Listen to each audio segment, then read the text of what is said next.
Welcome to selfdiscoverywisdom.com, formerly known as Self-Discovery Media. On these podcasts, you're going to hear people who speak from the heart. They've taken the journey in life. Many things have happened to them, but they've changed it to happening for them. And in their strength, their courage, they've discovered their abilities and their wisdom, and they are now sharing it here with you. Do enjoy each show. We bring it to you with love and knowing that it's going to help you on your journey of life. Good morning, good afternoon, and good evening, everybody. Welcome back to another edition of Sisterhood of Common Sense Love, where we roll up our sleeves and bring about that unstoppable love with common sense, and we change the world doing it. One person at a time, specifically one woman at a time. Today, we are talking with the wonderful Cathy Holt. I have had her on here before as a conglomerate on the Mission 262 platform when they went to the Golden Globes and shared their experience there. She is a part of the Mission Accepted 262 Women book.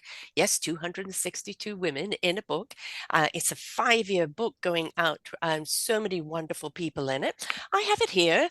It's thick, as you can see, and everybody has contributed some wisdom, and it's a wonderful book to have, and one that keeps on telling its story, which is wonderful. But we're also going to be talking about her new book, Unstoppable Women, owning our voices and leading change. And this is the reason why she's on the Sisterhood platform today, because that's exactly what we need.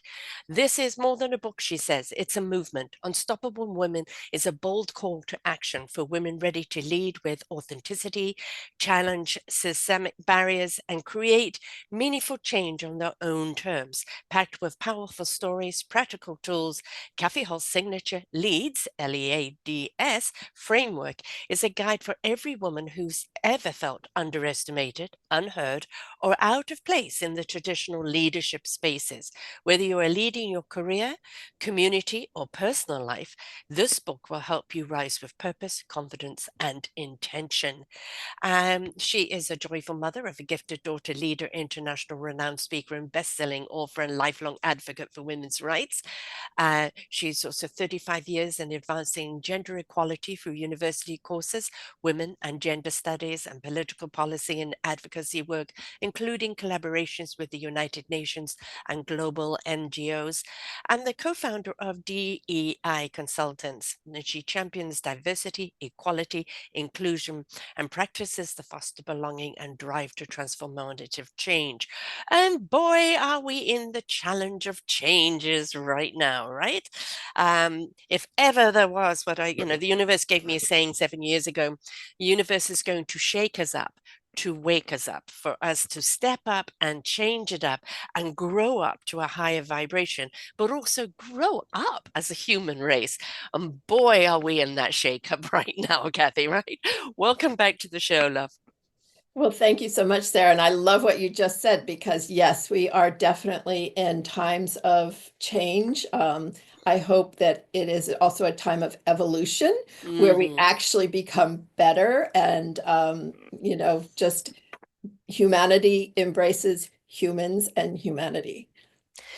And diversity, Yeah. this one size fits all. It is no, there is no mistake in the way we're made, or what gender, or how we identify, what color we are, what religion, what this, what that is. This, why can we not look at each other from the inside out and realize this is just the packaging that we're in? Absolutely, absolutely. And, I think part of because I do work, as you said, in diversity, equity, and inclusion. And we also like to call it dignity, empathy, and integrity, because Yes. that's really what it is. It's accepting people for who they are, but also giving them access to opportunities, because no, we don't all start from the same place. Mm-hmm. I do have a daughter who had a stroke when she was 18, and Wow. for a while was a hemiplegic and had to learn how to walk and everything. And she Mm-hmm. was an athlete before this stroke. And so, seeing that, what she had to go through and some of the challenges, she didn't want anything special, but she needed things like a ramp when she was Right. still in a wheelchair, or, she was in college at the time, so access to parking that was closer to her classes as she was learning to walk and walking better. Those are things that are part of the whole core value of giving access people what they need to succeed. And Yeah. that's something that I firmly believe in. We do not throw people away because they're facing physical or mental challenges. What we do is we step up to the plate and we assist them where they're at and Yes, allow them to go where they need to be. But it's exactly. it's allowing them in a way of we support. It's their journey to take, and they're going to take it at their pace. We're here to support them and give them whatever support they need along the way. That's what humanity should stand for. Mhm. Absolutely, absolutely. Something that I use in my practice is for talking more about access is it's a simple graphic, but it's Mhm. a picture of a child on a bicycle, a somebody in a wheelchair using a bicycle or some means of like a bicycle, and an adult. You don't give them the same bike. You give No, them all the bike that fits them so that they exactly. can all ride a bike. So it's that Yeah. simple. And I think I bring that perspective often to the work I do with women because Mhm. um, I women was actually my first passion. That's where I really Mhm. started, and women's issues, like you said, for 35 years now. Mhm. But also the concept that not all women are the same. You can't, not all men are the same. You can't lump everybody into one bucket. There's this thing we call intersectionality, which is the different identities we all have. You mentioned some of them, whether it's a religion, Mhm. marital status, Economic. socioeconomic Mhm. status. Those are all part of our Yes. identity and they shape who we are. And women, just like everybody, they're having these different identities put them in different Yeah. places in their lives. Boxes. Yes. I don't know why society is so utterly scared of the word equality and Mhm. that we are all equal. As God says, we're all equal. Why do some people have such problems with that? No, I'm more superior to you because, right? There are people with different gifts. Every single person was given a gift, and that is their gift to share. That is their contribution while they're here on this planet. And whether it's the janitor or the CEO, both are important. You walk Mhm. into a building that is dirty and sticky and tardy, your opinion of the CEO has changed by the time you get to that top floor. The Yes. janitor has set the stage, yet the janitor gets no gratitude, is treated as less than. And I Mhm. think if we could start looking and appreciating each and every one of our roles here, instead of comparing or competing, we would be much better off. Absolutely, absolutely. And to kind of piggyback on that is there's I was just actually listening to a webinar on neurodiversity, for Mm, example, and people even process information differently, mhm, they express information differently, it affects their lived experiences, it affects the way they interact with the world and with mhm. everybody else in the world. And so, like you said, those are all gifts. Yes, It's not, I mean, they all bring something to the table and they all bring something important. And every voice, and this is what I write about, particularly in the book, is all voices need to be heard because when you yeah. hear more voices and you hear different voices, Mhm. you make better decisions because you're Yes, better informed. exactly. Being neurodiversity, I have partial dyslexia and ADD. Hmm. Right. Mhm. And of course, I didn't, dyslexia, I was diagnosed at 21. I mean, back, I'm 70. So back in the day, didn't know any of these things. And actually, ADD really only fairly recently. Mhm. And I thought, okay, that explains. But I've decided to label myself rather than that, just as flawsome. I have flaws, but I'm awesome with my flaws. And I think if we could embrace our quirks, our differences, our challenges, and just look upon it as it's just a flaw, like the Japanese cracked cup that they fill up with gold and, make more beautiful and stronger. I think let's put ourselves back together with self-love. And then when we're in that self-love, we can pour love into there and let it cup runneth over. But it's do not think just because you have these challenges, you're less than. You have these beautiful flaws that make you awesome. And they make you unique. Yes. That we are all unique, and every single aspect of who we are adds to that uniqueness. Mm, And that's why we should honor everybody, because every one yeah. of us is unique and has something different to add to that cup that runneth over. And this isn't a kumbaya thing. I'm going to love everybody. You're going to get attracted to what I call your vibe tribe. People that are on the same energetic level as you, running the same wavelength, the same frequency. You're going to be drawn to those people because your energies are drawn to them. It doesn't mean then you dislike everyone else. You might dislike what some people are doing. You dislike the action, right? But you don't have to dislike the person, or just because they're not the same as you don't dismiss them. They're just not in your vibe tribe, right? And that's okay. But this whole thing of I'm this and you're that, so therefore we have to get rid of that. Yes, yes, we definitely do. And a lot of these social constructs um, are just that. They're not the golden rule. They're Mm-hmm. things we construct as a society. And if you look across societies, um, there are different what they consider norms in their society Mm-hmm. that what might not be the same in another society. Certain societies, you do not shake hands. Yes, In the exactly. US, we shake hands. Yeah. So those things are really constructions Mm-hmm. of what people think are um, or should be, but they're not necessarily real. Let's And take the should out especially of when, it, right? yes, Yeah. Yes. exactly. Respect another person's culture. Mhm. Some of those cultures have been thousands of years in the making. Now, of course, if you've got a culture that demean, belittle, and betray women, especially, those are cultures that desperately need to change. And we need to empower those women so that that change can come about. Because if you're dealing with cultures where men, have just looked upon women basically as cattle to breed and look after them, and that's it, that culture needs to change. They're so wrapped up in their culture that they haven't broadened their horizon. They haven't Mhm. looked at the benefits of an empowered woman. And an empowered woman, it can create so much and do so much for society. Uh, but we do, I think, I think everybody should, when they get out of school, not go straight into college, go traveling for a year, go to different cultures around the world, learn to respect other cultures, whether you like them, not like them, understand them, and then come back and apply yourself to whatever it is you want to do. But you have a broader mind instead of this narrow thinking, which we're seeing now. Yeah, I was so fortunate that I grew up with my dad was an airline pilot, so we got to Mm, travel.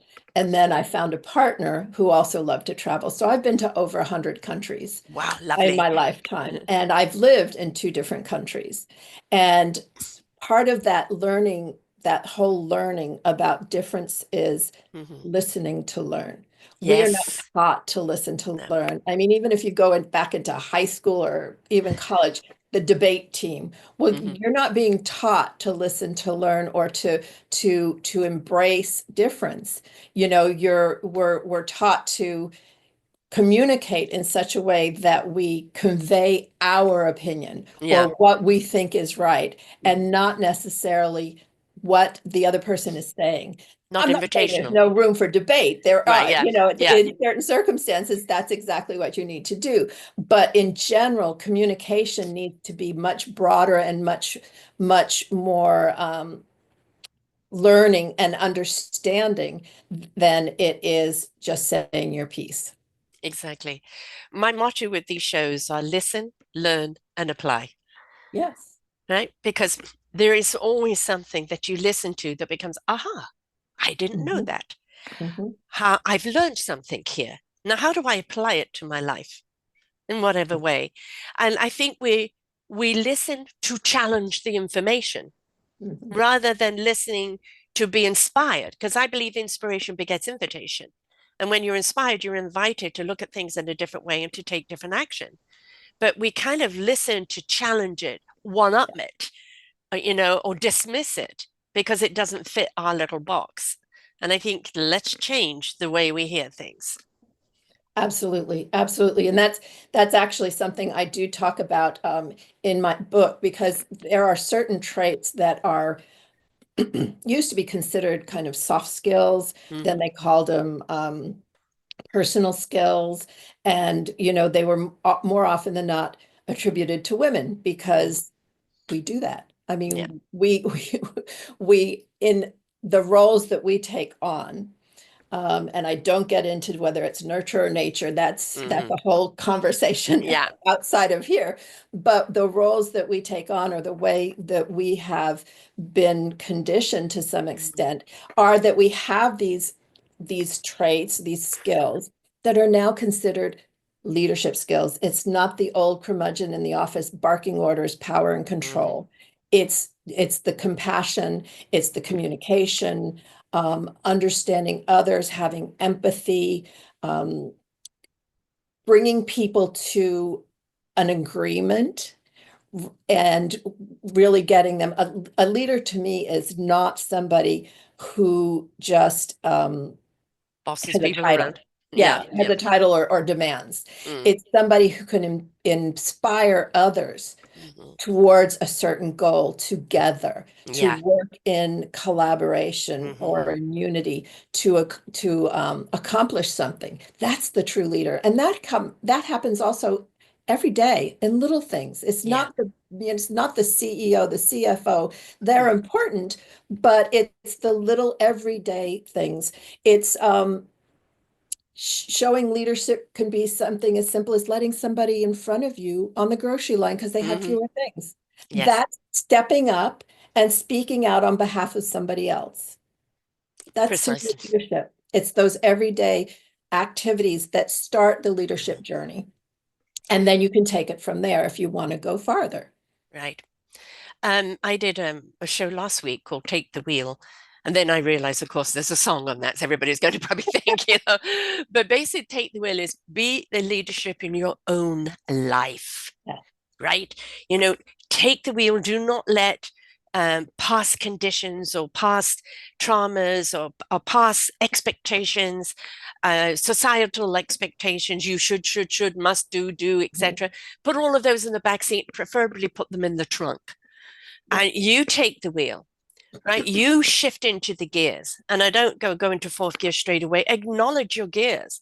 Your gear one, two, three, four, five. Get into them slowly. Acknowledge the power of that wheel, and be the decision maker in your own life. Because once you start being that decision maker and being a leadership in your own life, you are a better leader in life in general.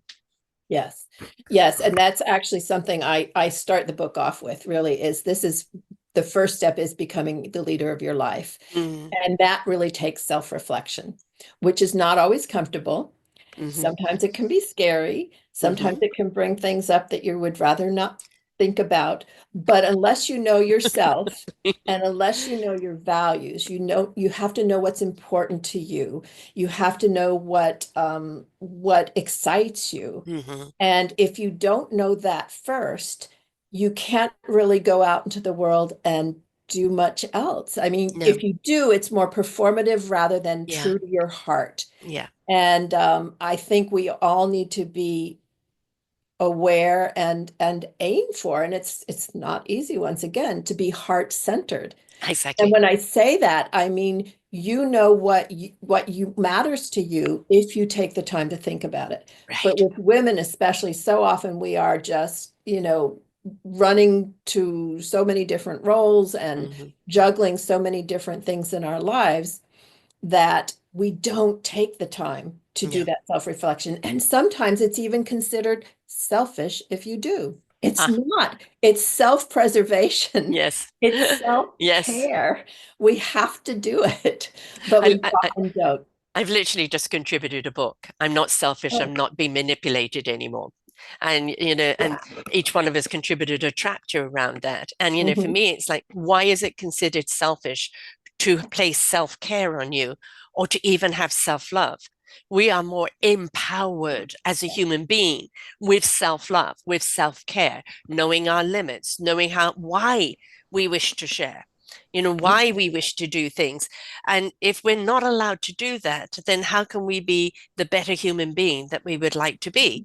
And so Hmm. it's not selfish to place self-care on you, right? Yeah, no, absolutely. And without that self-care, I mean, we all hear that, Mm. put your oxygen mask on Yes. first. And we kind of go, yeah, okay, yeah, I heard that before. But in reality, if we're not whole, if we don't feel like we can be ourselves Hmm. and be another word that's thrown around a lot, authentic, but that means Mm. being yourself, living your Yes. values, Yes. living your passion. And if we can't be that, then whatever we're doing in life tends to become performative and Yeah. not real, not for us, not self energizing, Mm. not giving ourselves the love. And quite honestly, we don't focus as well if Mm. we don't know what we want to Yes. focus on. Exactly. Know your why, right? And if Hmm. you're so busy appeasing everyone else, being the people pleaser, um, you know, as I did for so many years, bending into a pretzel to be what everybody wanted and expected out of me, and then only to be told, no, it's not what I wanted anyway. And it's like, then why am I doing this? Now, I didn't know my why. Hmm. I was just following that path of you should, you should, you should, Yeah. until I took that word and threw it out and go, but what do you want? Who are you really? What really is your calling? Yes. Yeah. And, Yeah. I draw the analogy of an orchestra. So we each of us are in discovery of our own instrument and we learn how to play it. And as a soloist, we can play beautifully and perform beautifully, authentically. However, when we join an orchestra, and each one of us in our own strength agree to play harmoniously together, we transcend. That's where that sisterhood comes in. When we come together, each one of us with our instrument, not to outplay, but to Yes. play with in harmony. And then there is no stopping women on that platform. Yes. Absolutely. I think another thing that I do really talk about and emphasize is the whole concept of collaboration, not Mm-hmm. competition. Yes. And yet society seems to Pushes. yeah, push us into the competition Yeah. part. And Mm-hmm. when I say that, I have to, talk more about the US and where we Yeah. live, or Canada, kind of this North American Yeah.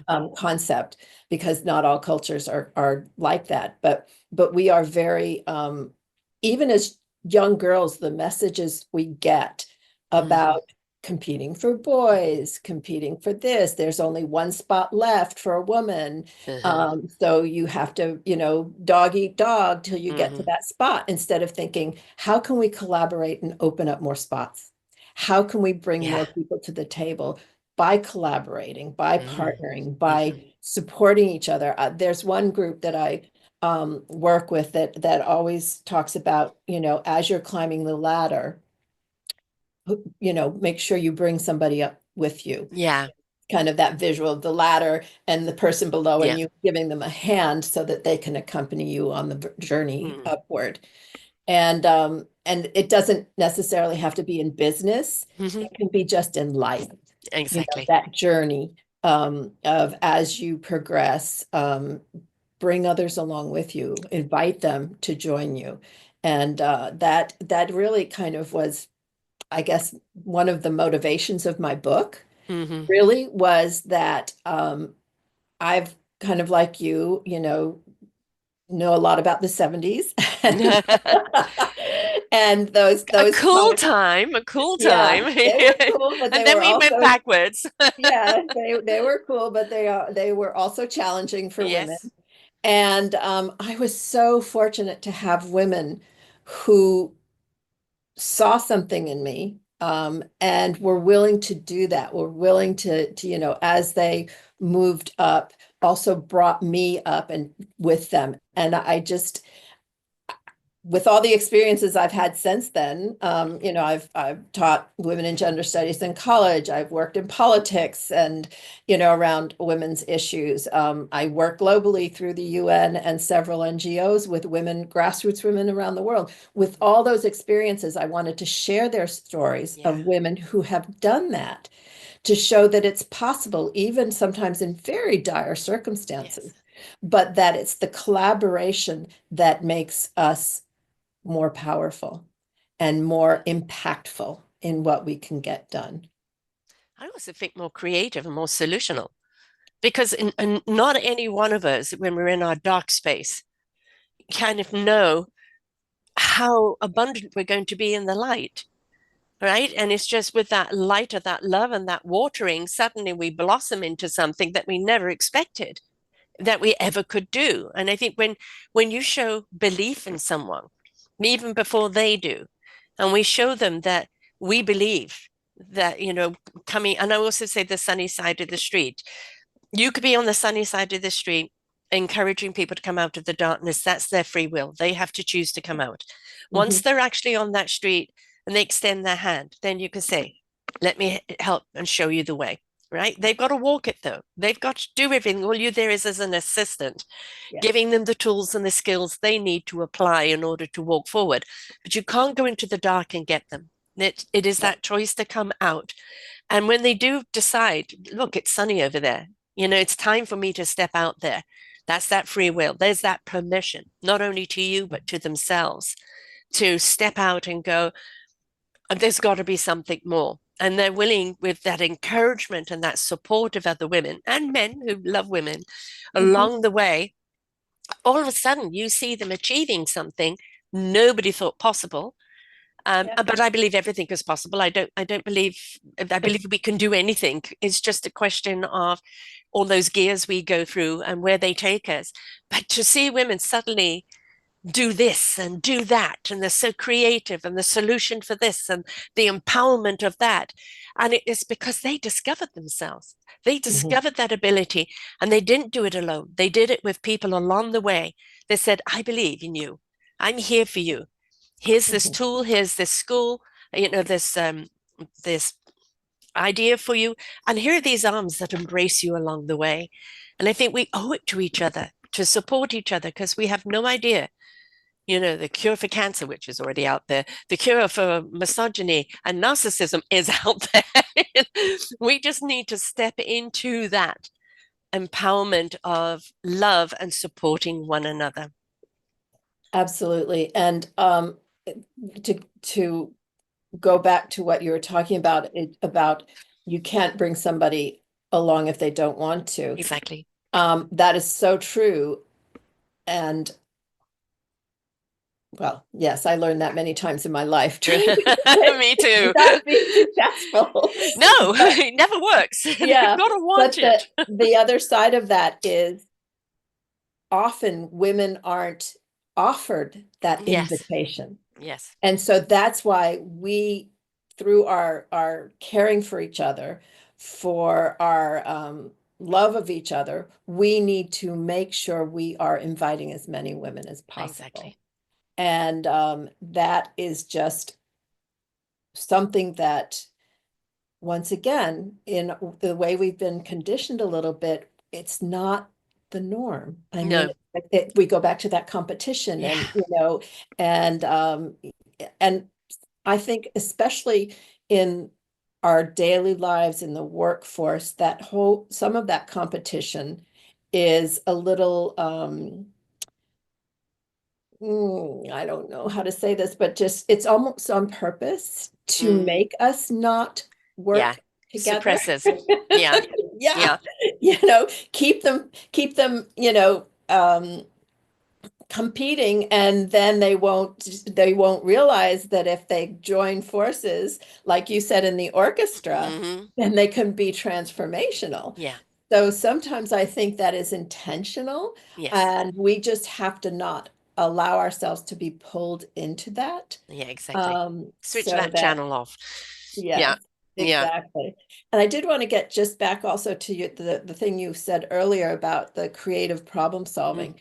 Women are really good at that. Yes. Why? Yes. Because we have to. I Yes. mean, every day. I mean, even if you have kids, you got to figure out their schedules, Mm. getting them to school, getting to practice, getting to this, getting to that, and fixing dinner. Yeah. There's this one commercial right now on TV, and it's a woman talking to a graduating class and college, and she says, "You're great, you've been to college, but these are the things you're going to really face in real life, like Mm. figuring out dinner Hmm. every day for the rest of your life." You know? Well, Yes. women are doing that constantly, usually in their family Laundry, unit. dinner, Yeah, it's the head cook and chauffeur and tutor, sex goddess, yeah, problem solver. I mean, it is everything. And like yeah. we say, So well, you need to focus on one thing and don't multitask. We were born to multitask. yeah. But I do also encourage, once again, through that self-reflection, Hmm. to figure out what can you kind of put aside, kind of go away kind of in the Yeah, multitasking, or find other ways to accomplish things, or other collaborators to help you with it, so that you can also focus on what's important to you. Because yeah, so often we're told, once again, we get back to the selfish, if we want to talk, do something for ourselves. yeah. It kind of like the analogy of you don't have to cook all the dishes when you have everybody coming around. Do potluck. Yeah. Right? And let other people contribute. It's actually exciting. You're tasting somebody else's culture or dish or this and that. The burden isn't all on you, Right. right? And you don't need to take that burden on. You've got nothing to prove. So, kind of we potluck life and go, look, this is my dish that I'm bringing to the table. And then somebody else, well, I've got a dish that complements that, and I've got this and I've got that. And all of a sudden you have a feast that's cohesive, Mhm. right? And I think that is again, don't compare and don't compete, but how do we collaborate in a cohesive way that is complementary and allows, expansion? Mhm. Yeah. And to use your example, the collaborating and having all different dishes at a meal and learning so much about them, you Mhm. can take that into any situation, to a Yes, boardroom, yes. to, a PTA meeting, Mhm. to your book club. Yeah, How do you decide what books to read? yeah, Well, you talk about it, you collaborate, you get everybody's idea, because everybody's perspective, we go back to that once again, it's unique. They yes. have lived their lives. Nobody has lived their life the same as I have. No, Nobody. no. Even if I had my sisters, and we're not that far apart in age, have experienced things so differently, even Mhm. when we were growing up in the same home. But all those perspectives are so important, because, like you just used as your illustration, you get an incredibly rich, different meal if everybody brings to the table something they are good at, or that they like, or they want to share.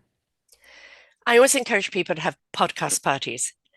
Choose a podcast, everyone listen to it, take notes, and then share those notes. Oh, that's a great idea. Somebody's got this out of it, somebody's got that out of it, and all of a sudden you do have a feast there because now you're seeing things from a more rounder perspective, Hmm. and that is in that conversation which we need to have conversations, is that you're bringing what you see in it, somebody else is bringing what they're seeing in it. It may not be your perspective, you may not quite see it from that person's point of view, but it's fascinating that they see it from that point of view, right? And it's like, okay, I hadn't thought about that. And that's the thing, food for thought.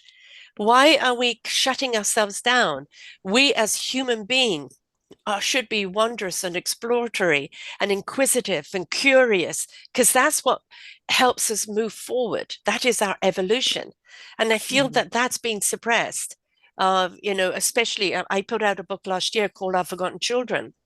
And it's an anthology around the raising of our children, that when we look at them, they're so beautiful, young and spirited and wondrous and exploratory. And then they go to school. Sit still, you're going to do it this way. I'm going to mark you. I'm going to define who you are by your grades, or you're this or you're that. And we suppress, and we don't allow or nurture them as they are and the growth of what they're meant to be. Why can't we be that for each other? You know, the school system is going to be a long time before it changes. But when we change, change happens around us. So let Mhm. us change and bring that change to each other, and that will ripple down or ripple effect across the board. Yeah. Yeah, I so agree with all that, because something that I learned, especially working with, there were two things that I working internationally with a lot of women who became leaders sometimes out of dire need Yeah. or survival.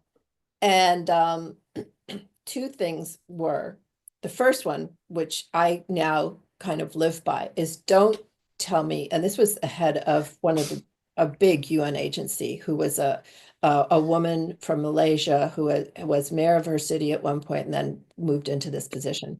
Don't tell me what you think I need. Let me Mm. tell you what I need. To Hmm. me, that was profound. Yes. Absolutely profound. And the second thing that I learned is that we are all experts of our own lives. Hmm. We're experts. Every Or one of experts us. in training. Yeah. Every one of us is an expert of what we've been through and what Hmm. our perspective, like you were talking about Hmm. having the podcast party, Hmm. what perspective we bring. Hmm. And we need to treat each other that way. Right. Not you're right or wrong. It's you're the expert of what you've lived and what you now see or how you perceive things. And I should want to learn from that because I Exactly. don't have that experience, but that might impact my experience in a way or inform my experience in such a way that I grow from it. Mm. I'm very, very much about understanding human traits. So I'm a true colors Mhm. coach, and I love the human design, and I love anything that helps us actually understand from a human level how we work, because I'm a very spiritual being and I operate very much, kind of from that knowingness. But when you actually understand the way you've been designed as a human, your human trait, how you actually receive information, perceive, and interact with people is coming from your unique design. When we understand that, we understand maybe how to present ourselves better, but also how people are going to receive us. Now, I think one of the things we need to understand, the agree to disagree, you're not going to agree with what everybody says or how everybody feels. But what we have to do is honor that's their feeling. That's where Yeah. they're at. And it may not be where I'm at or maybe what I can see, but it doesn't make it wrong. It may not Mhm. be right for me, but it's right for them, Yeah. and it's honoring that's where they're at. And you can share your perspective of where you're at and your opinion is, but they don't have to take it. Right. Mhm. And that's free will again. Yes, absolutely. And the other part of that that I encourage is even if you don't feel it's right for you, Hmm. learn from it. Yes. Learn something from it. Yeah. Try and be open into the thought that they had something or they're sharing a part of themselves Hmm. and in a way showing their vulnerability, which there's a The lot of greatest talk gift you about can that give. Hmm. right now. And try and learn something from that. Try and, Yeah. I my daughter used to hate whenever we'd travel because, we'd be going to all these places that have a history much longer than the US. Hmm. And I'd say to her, I just marvel at imagining what people walking through this throughout the ages have Hmm. felt, have learned, have Yes. Yes. seen. And she goes, oh, Mom, but it did eventually, rub off because now that she's older, she kind of every once in a while says, yeah, I wonder what it was like when, Yeah. kind of thing. But that's the same about just everybody we meet. Yeah. What did they walk through? What did they experience? And be open and in awe Yeah. Yeah. of that, the fact that they are here and they are willing to share that. I've been doing this 13 years. In June, 12 years with my own network. I've done over 3,000 shows, and it's all on that, people sharing their story, Mhm. sharing why they're doing what they're doing today, the power of it, what it means to them, and from where they've come from. And I've heard some stories that are just horrific. No human being should ever have gone through what they went through, but they couldn't choose what happened to them, but they did choose what they did with it. And they went through the process. Once they made that choice to go through that and had the ability to go through that process of healing, and then to become kind of the advocates for becoming who they really are, despite what happened to them, that they become that inspiration and that beacon of light for others that are going through something.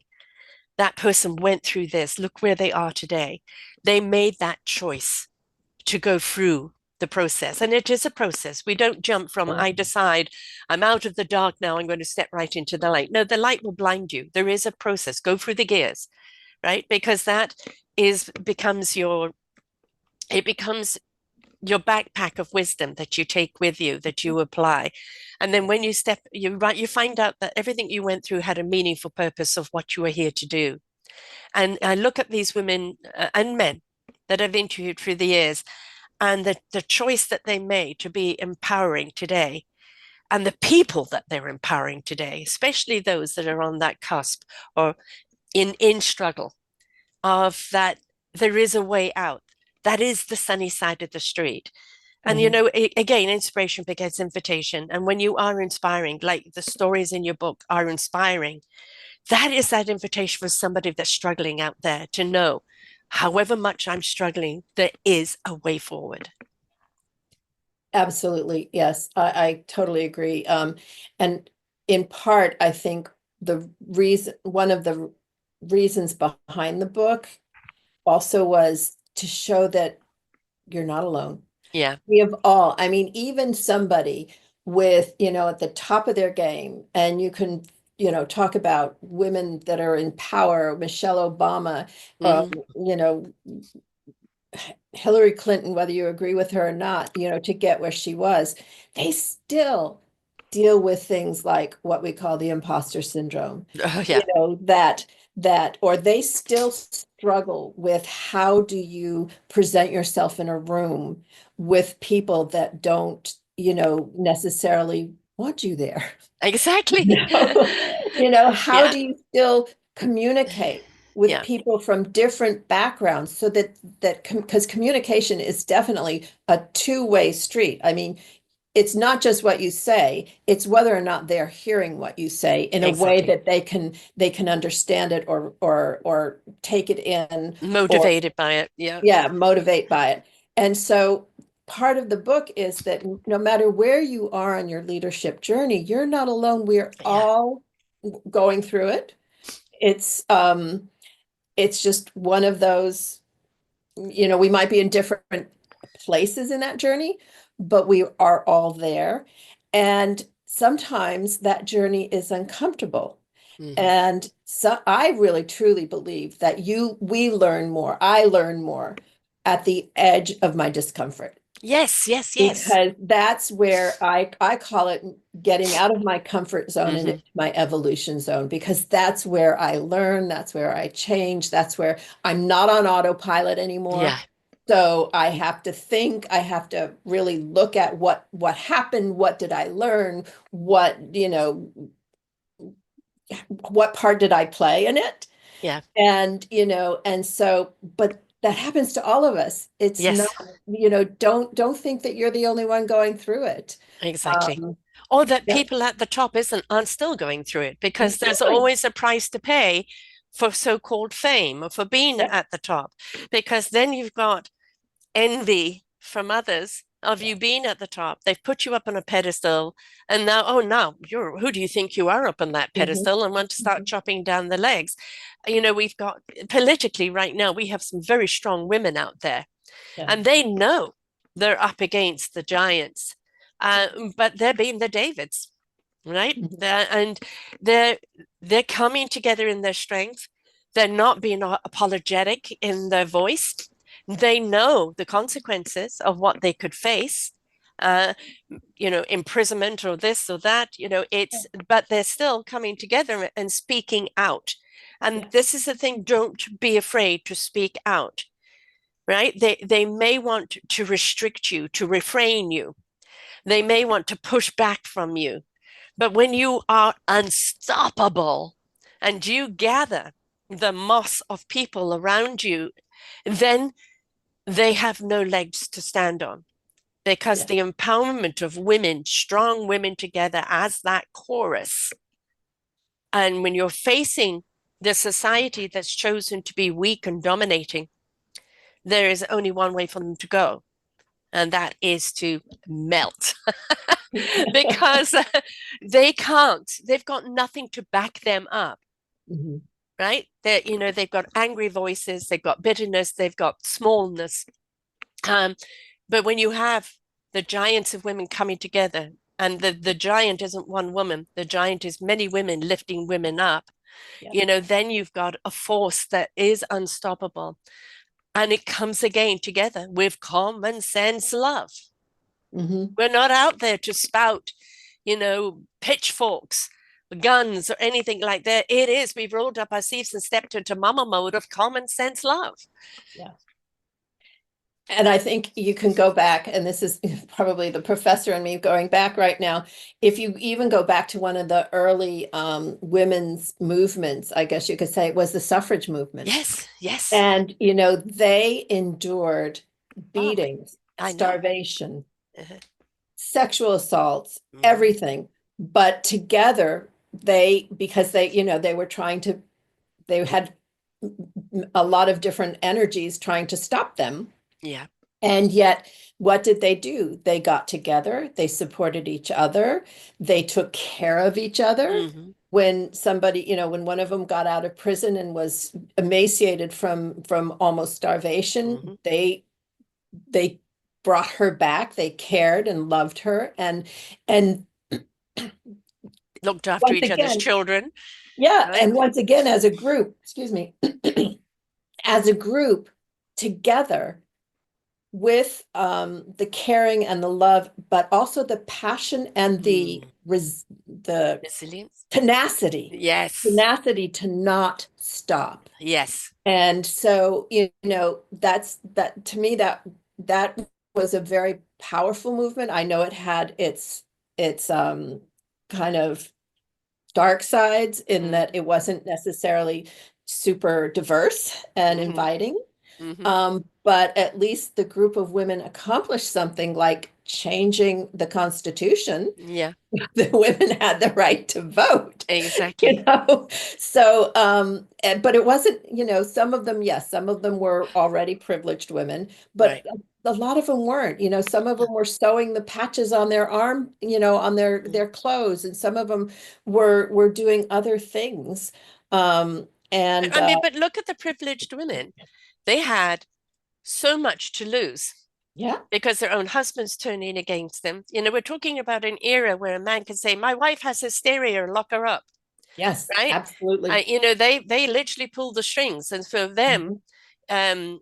in that power, had a lot to lose.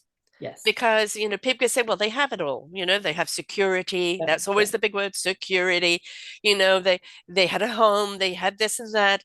Just be the dutiful wife. And so for them to step out of the comfort and make themselves uncomfortable Sure. to fight for the voices, where a lot of people, where there is only one way up for me, I have to fight for it. I Mhm. think that a lot of the time we think it's just always the downtrodden that stand up. But it's when you do have a leader of somebody that they've walked away from ABC, all the Mhm. luxuries, and they've decided to come and fight for the common good. I think it has a huge impact. Oh, yes, yes, definitely. And you make such a great point that uh, anybody, especially women who step into leadership, probably have something to lose. Absolutely. They they can do it strategically in such a way to, security to me for women is kind of a nebulous thought. Mhm. you know, this might be going deeper than you want to on the podcast, Go deep, baby, go deep. but when your security is dependent on somebody else, Yeah.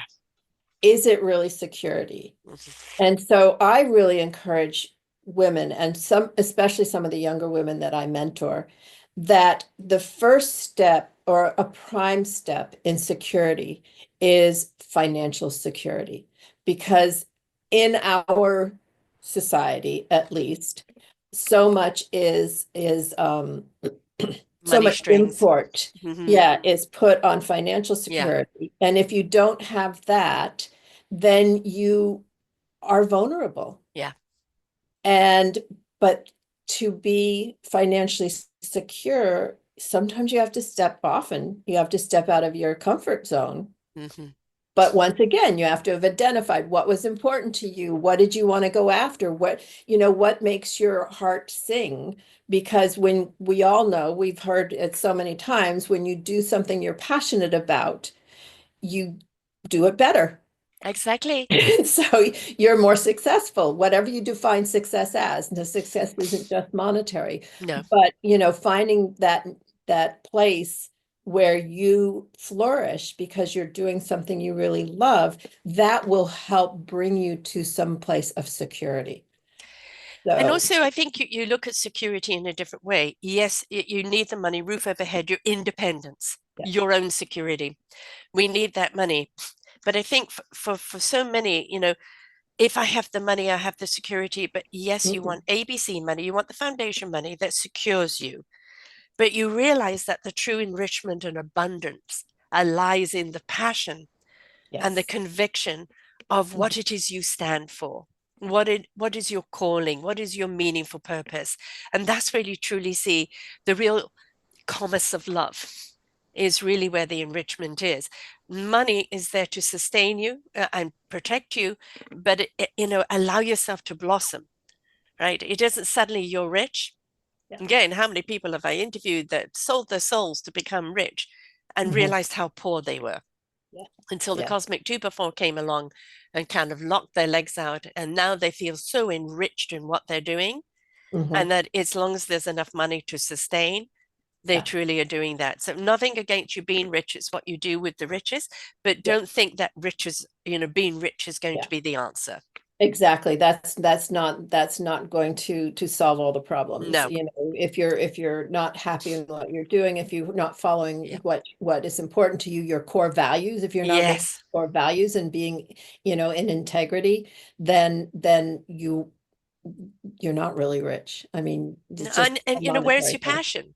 Yeah. Where's your conviction? Where's your instrument? Why isn't Yeah. it being heard? Right. And I think that's again that self-leadership, right? Stepping into that.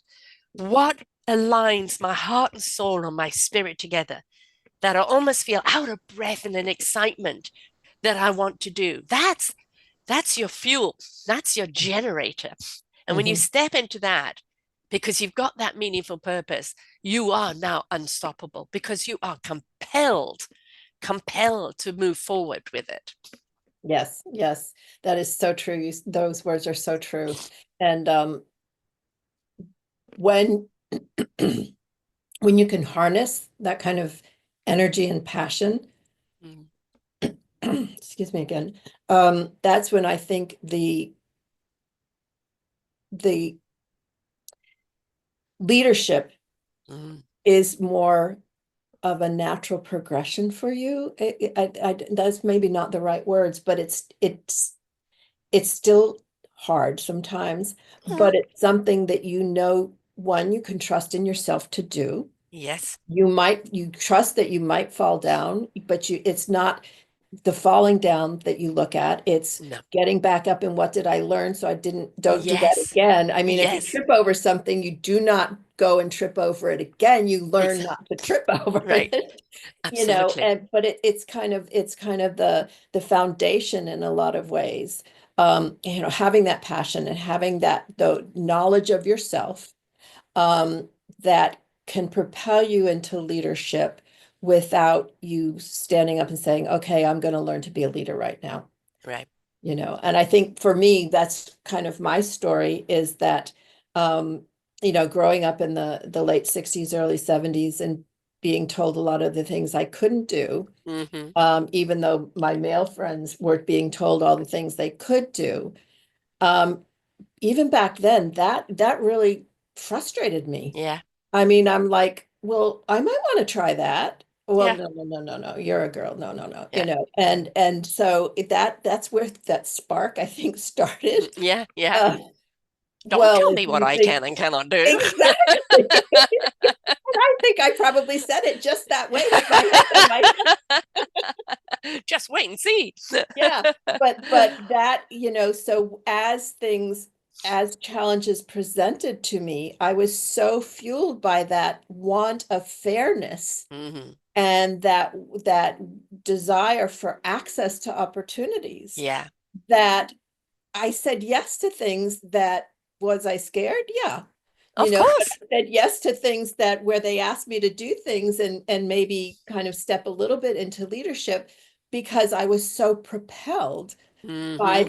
this feeling and these needs for that fairness and that access to opportunity and being treated the same, or being treated in such a way that I was allowed to do things or that I was told, that's not the right word. The things I was told not to do, Hmm. I could do if I wanted to. If you wanted to. Yeah. I mean, looking at the word success, I think success is when you're doing something that really lights up your heart, your soul, and your spirit that has such meaningful purpose, you'll do it for free. Mhm. In the 13 years I've been doing this, because I do it by donations, um, money has certainly not been, the big bank account. And people kept saying, but you can't be successful if you're not earning a lot of money. And I said, well, what's success to you? Success to Yeah. me is putting a show out like this that's going to empower a woman to believe she can, that she Mhm. is unstoppable, and that there is a community that's there to support her, and that she's going to go on and do great things and inspire other people. That is success to me. Now, Yeah. do I make monetary from that? I'm at the beck and call of. But for me, again, the enrichment and the abundance is in that meaningful purpose. I have Mhm. no idea when these shows go out who listens, who learns, who applies, right? But I know somewhere along the line, someone will, Yeah. when they're ready to. A show appears when somebody's ready to receive. And in just knowing, because I've had feedback over the years, but just knowing that there is the possibility of it changing someone's life for the better is already enough. Mhm. Right. So success for most people, you're not successful because you don't have the dollar sign behind you. Right. But I look at success in a different way. Not And I saying I think don't we like the dollar signs behind me, right.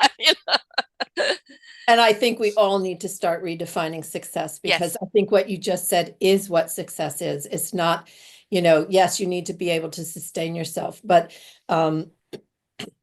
writing a book, as you know, Hmm. is not, unless you're Stephen King or somebody like that, is not financially necessarily rewarding. No, can even cost you. You go to publishers today, they can Exactly. charge you 15 or 25,000. Yeah.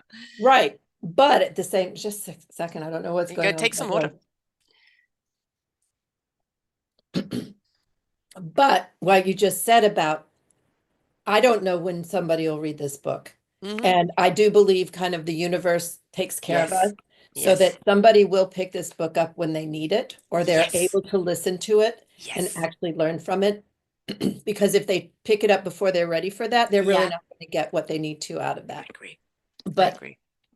I think when they're ready, they Mm-hmm. will see that their leadership, it's learned. It's not something you're born with. Mm-hmm. You can grow as a leader. We used to say in our society, oh, he was born a leader. No, he had opportunities to stretch and Mm. learn to be a leader, and yes, there are some people that are charismatic, but that doesn't mean they necessarily use it to lead. You're right. Or You lead know, in the sometimes right they use way. it for not the right way. But that I think what my message to women who are going to eventually read the book is that you can learn and to be a leader and grow. and that your voice is important. We are so Yes. often told to be quiet, to not No, be so no, loud, to, no, no. don't say that in public, and I'm like, Speak out loud and proud. yes, exactly. Because once again, you're unique. Your lived experiences have brought you to where you are, and it's important that we hear your perspective and that Exactly. we need your voice. So please use it. Yeah. We've all got them. We all have those inner thoughts that are rattling around that, sometimes I call it my inner voice because I know I shouldn't say it out loud. Hmm. But And that's, that comes into kind of that filtering of self. I have yes, many faults, and yes, some of them shouldn't be said. But yes, then it comes, okay, I need to say something. yes, So from that, how do I say what I feel in my head in a way that isn't, exactly. too much, in a way that maybe others will pick it up and kind of get where I'm coming from. And Right. so there's always that filter, which, some people have and some people don't, and some people learn to have. Because Yeah. I am, pretty outspoken woman. Um, I do call out the BS. And I Hmm. certainly do call out anybody that's harming others for their own self gain. That is Oh, yeah. something I don't tolerate at all. And we Hmm. need to call that out. But it's how are we going to call it out? Yes. How are we going to make people accountable? Now, if you're dealing with anybody that's a megalomaniac or a narcissist, I promise you right now, there is no accountability. If they're Yeah. incapable of doing it, they're not Yep. wired that way. This is their condition. Yep. There will be, they'll have, there is no shame with them. There's only blame with them. It's everybody else, not them. So Right. choose your battles.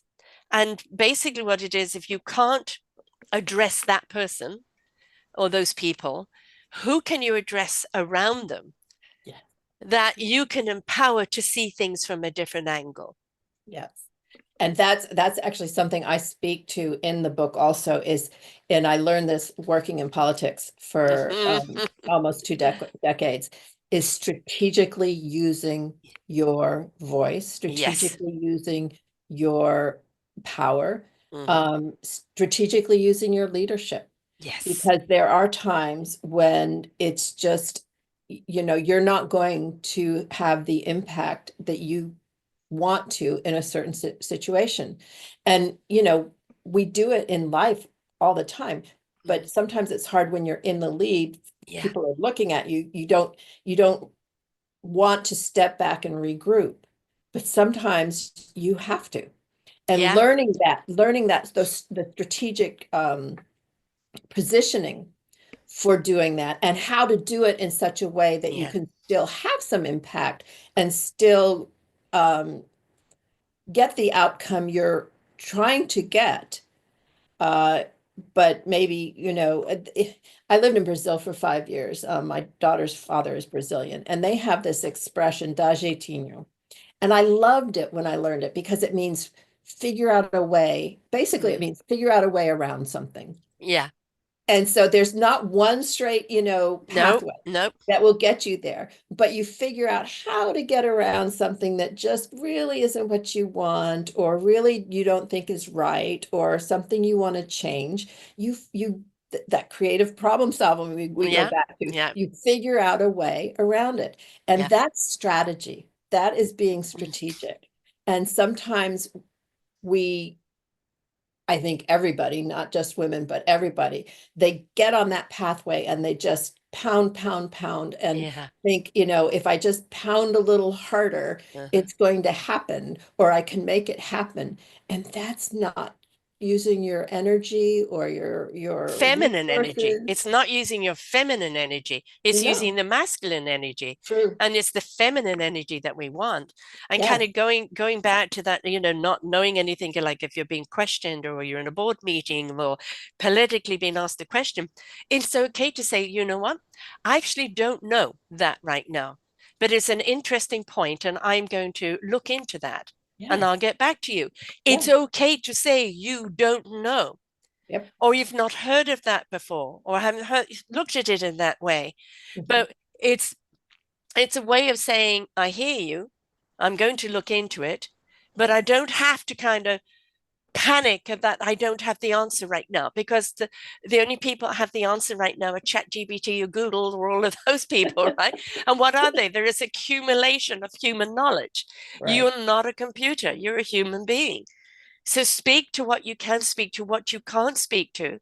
Just say, can you tell me where this is coming from so I can see it from a different perspective? Interaction, Yes. interaction, so you have a better understanding. Do not Yes. think that you're in leadership, you've got to know everything, and that for you not to know is a failure. No, it isn't. Ask And why they've asked. exactly. And that's part of the relationship building, Yeah. which also women are really good at. I mean, Yes. we are just our different roles that we play. We are constantly trying to build relationships in very different networks and very different with very different people so that we can accomplish what we need to accomplish. And, whether it's the babysitter, Yeah. you got to establish a relationship so that your kids are being taken care of and you Yes. can talk honestly with them and you can Yes. you can make sure that things are At a trust happening, level. the Yeah. trust level, and we're good at the relationship building, which actually, as you said, really, it really relates to the trust level. And Yeah. women tend to be more concerned with building that trust and maintaining trust because of their relationships than often you see in men. And that's been shown in all kinds of studies everywhere. But that's just part of Yeah. how we do things. We build foundations. Yep. We really do. It isn't about the ivory tower. It's about every floor being strong and accommodating and being able to encompass a lot. And and if it hasn't got a strong foundation, then we know it will teeter and fall. So that that trust level, I see you, I believe in you, I trust that you're capable of doing this, and making sure that those bricks and mortar, so to speak, of what we're building together is strong. And also that there is a backup or a contingency plan, Mhm. because we're good at that as well. Well, what if that happens? What if that happens? And allowing somebody else to come up with the answer. Mhm. Absolutely. And I think that speaks to our adaptability. I Mm-hmm. mean, we just I know you said earlier, and I used to use the same expression, I'm so flexible I could be a pretzel. Yeah. That was my adaptability. I was Yes. Yes. constantly, juggling all these different balls and hoping none of them would hit me in the face, that I'd drop it. And so, You find you're I knotted up and you don't know how to unknot anymore. exactly. Exactly. So so I think that really does speak very, very highly to our adaptability and just through the roles we play and expectations that society has of us, we have become extremely adaptable. And part of adaptability is all the things you just said, the trust, the relationship building, the foundation, um, but also knowing when we have to pivot because Yes. something's not working or, you know, some new thing just popped up in that needed to be taken care of. Sometimes I liken it to that, what's that game, Whack-A-Mole. Mm-hmm. But in my version, it's a little bit more controlled whack-a-mole because it's based on what I believe in, what Mm-hmm. I value, what I Mm. know my passion is. Yes. So I know when to play the game and when to say, no, I'm not playing the game this time because Yeah. it doesn't really feed into what I need and what I want and what I'm Mm. trying to accomplish.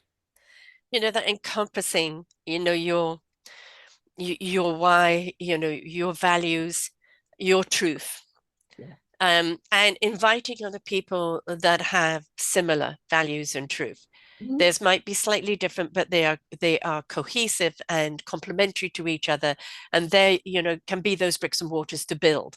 Um, Mhm. you don't want people that are so far out of where you're at, because that will always be a disruption, and that doesn't mean, they're wrong for you and what you're trying to build, but they may be right for what they're trying to build. And so, let them be. Concentrate on your encompassing collaborations and the respect and strength of each other, and allow that to, the unstoppable part comes. when you find, floor after floor that you're building and how it's filling up and how it's servicing other people. And then you realize you have a force of unstoppable women. And again, I'm going back to men. There's an awful lot of men that support and Yeah. love women and that are Mhm. really there for women. And those doors are open to them. It's just obviously the men that are still on the misogyny. We can't invite you in until something changes. Um, because we're just not there to serve you anymore. It's like back in the Mhm. 60s with Burn the Bra. Then what did we see? We saw women wearing men type suits in Yes. business and in politics and everything else.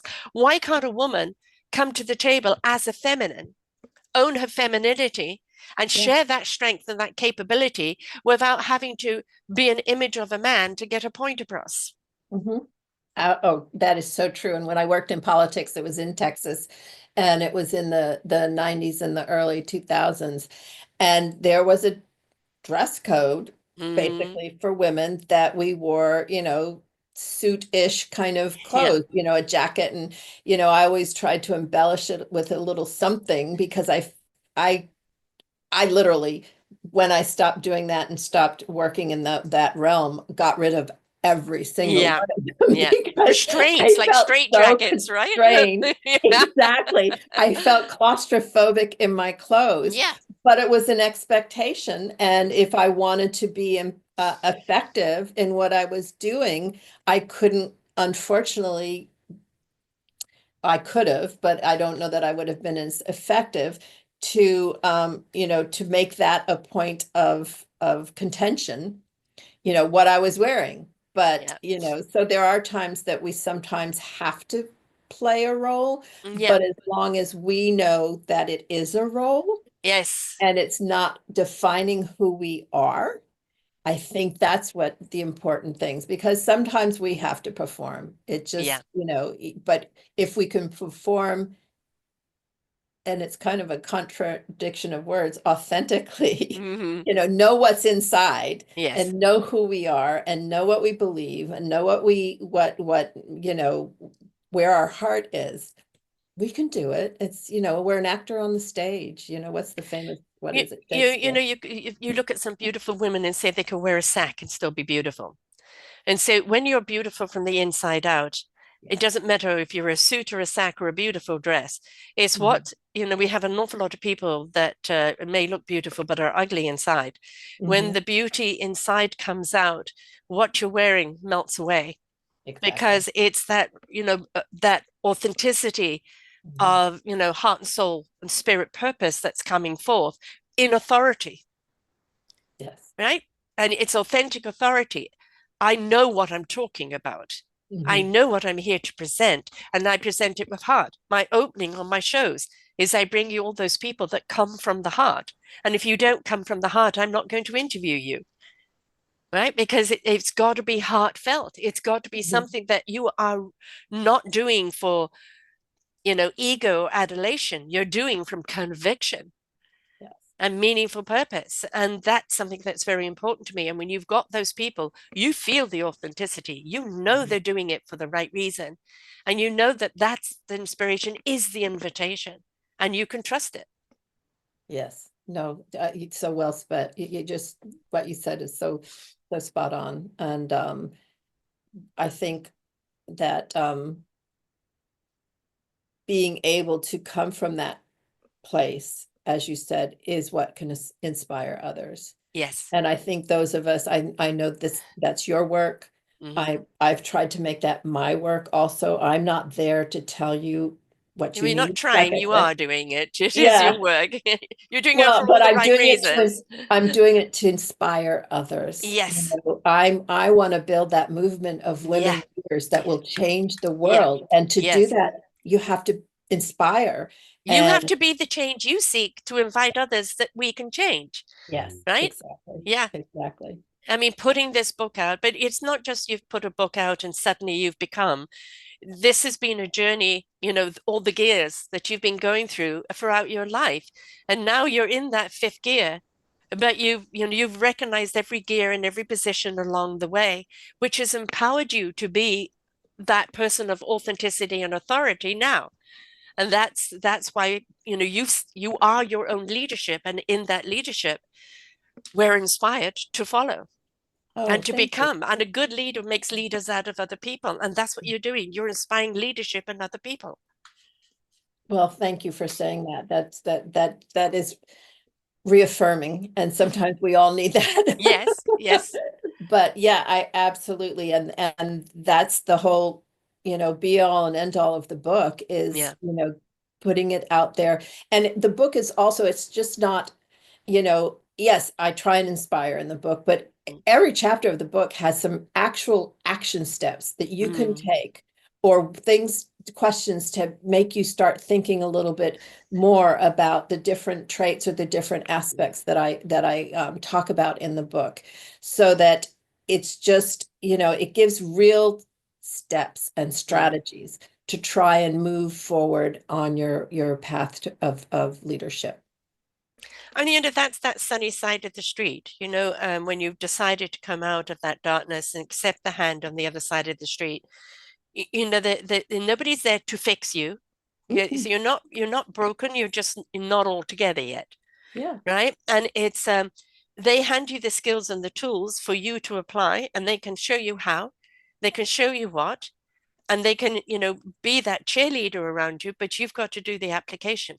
Yes. And if you Yes. don't do the application, then you're not going to see the results you see. So you have to be proactive in Mhm. your own in your own self-discovery.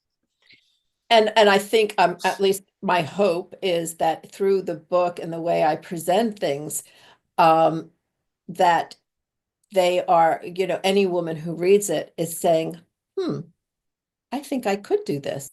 Hmm. This is a possibility.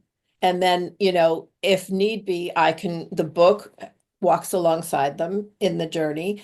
I'm available. I work with a lot of different women as walking alongside them, and, showing them.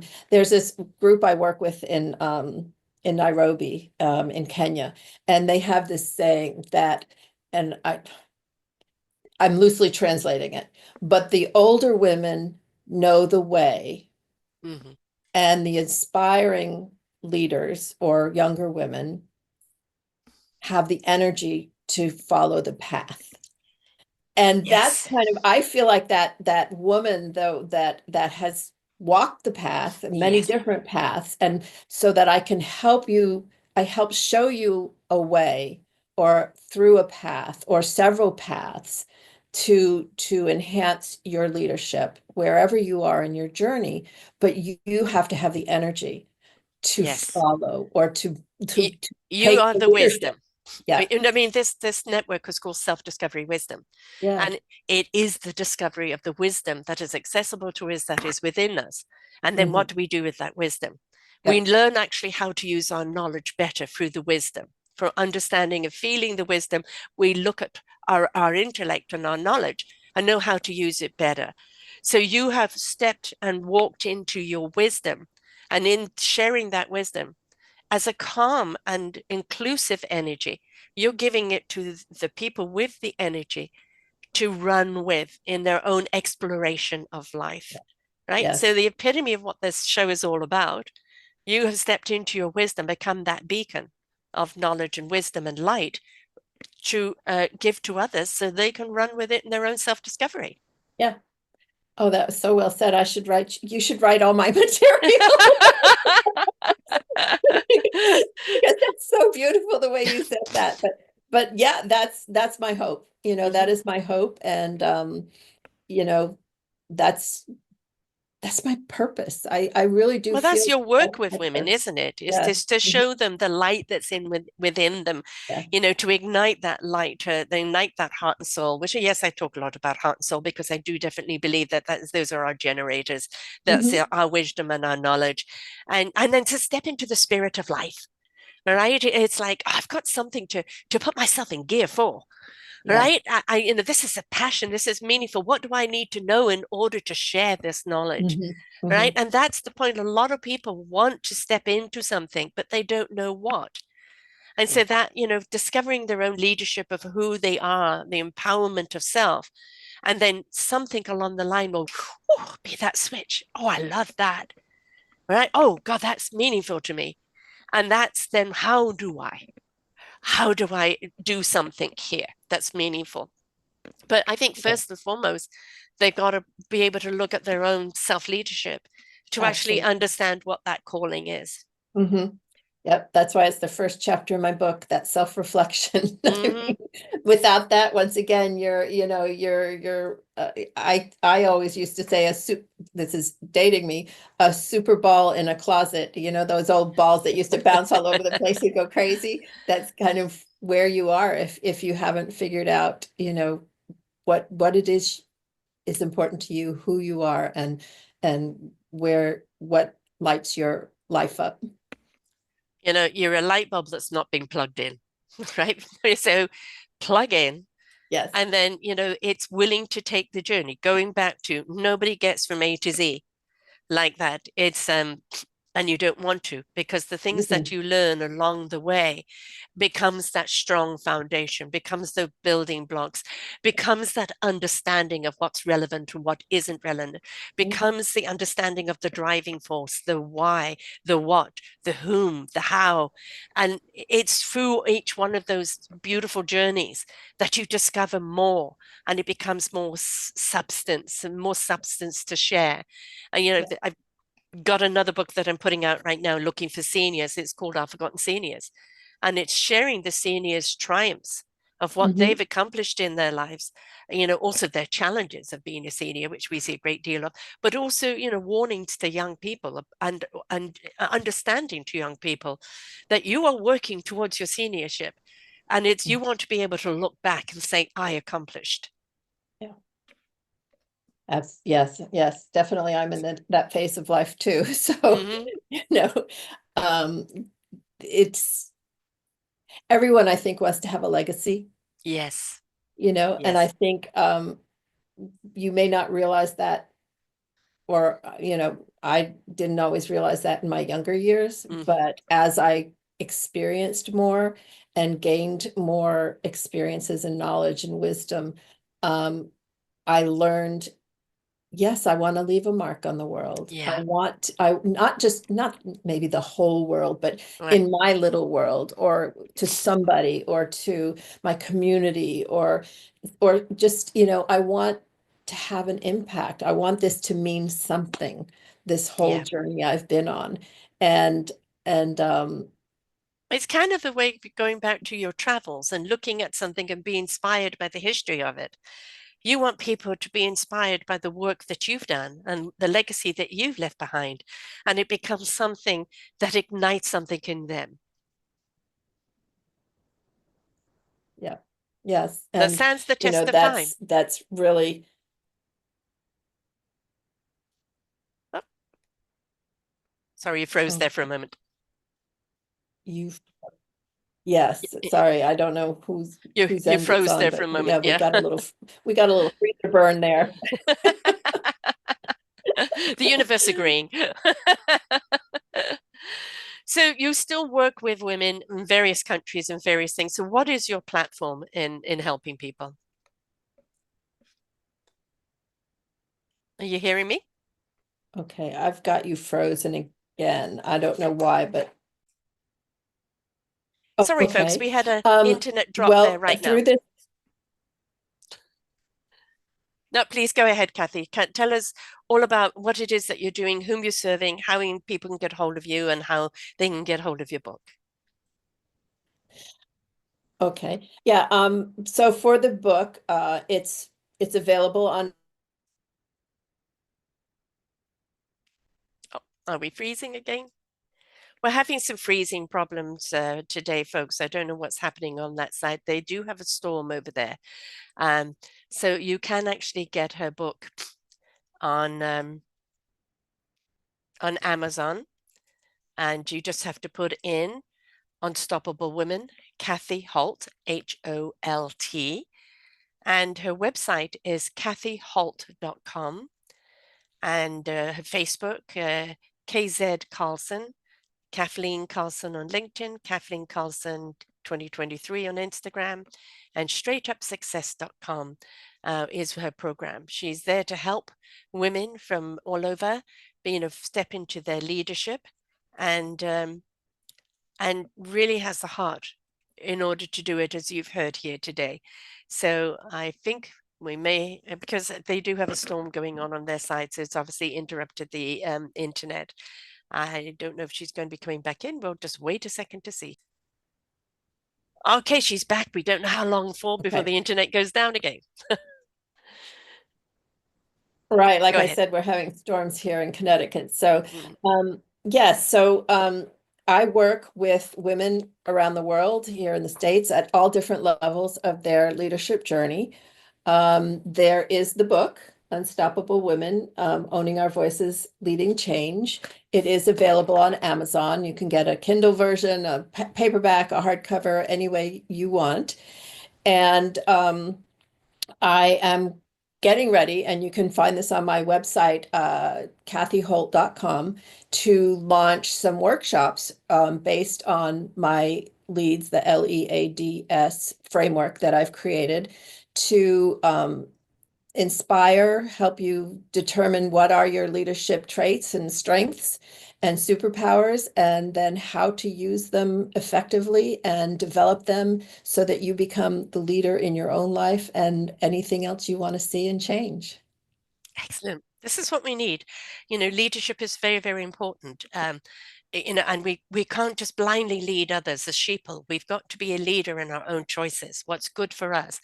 Does this align with me? Is this collaborative work? And that's where your leadership is, and the choices that you make for you, so that you could do the greatest things that you need to do. But it's stepping into your own leadership to actually understand what leadership is all about, right? Absolutely, absolutely. And thank you so much, Sarah, for giving me this opportunity. And I love our conversations whenever we get together.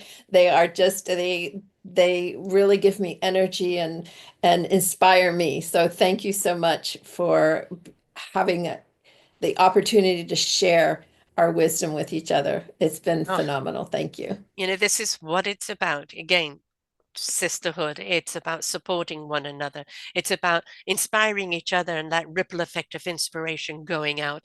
So, I'm asking people to share this podcast with a few friends, have a wine evening, coffee morning, listen to the podcast, and then take notes and share afterwards. What is leadership to you? Do you perceive yourself as a leader? What is holding you back? And have that conversation together. And then, if you're ready to take that journey where you're going to be interactive in your own journey, then reach out to Cathy, because that's what she's here to do, to help you discover that leader within you and what path lays before you. And there's a brilliant path that lays before you, but sometimes we don't see it because we don't recognize it in ourselves, our own leadership. So thank you so much, Cathy. She's frozen again. She is having problems with the storm over there. But thank you so much, Cathy, for being here. And to everyone else out there, be the leader in your own life, because we need leaders. So, and let's see if she's coming back for a moment. Have we got you back here?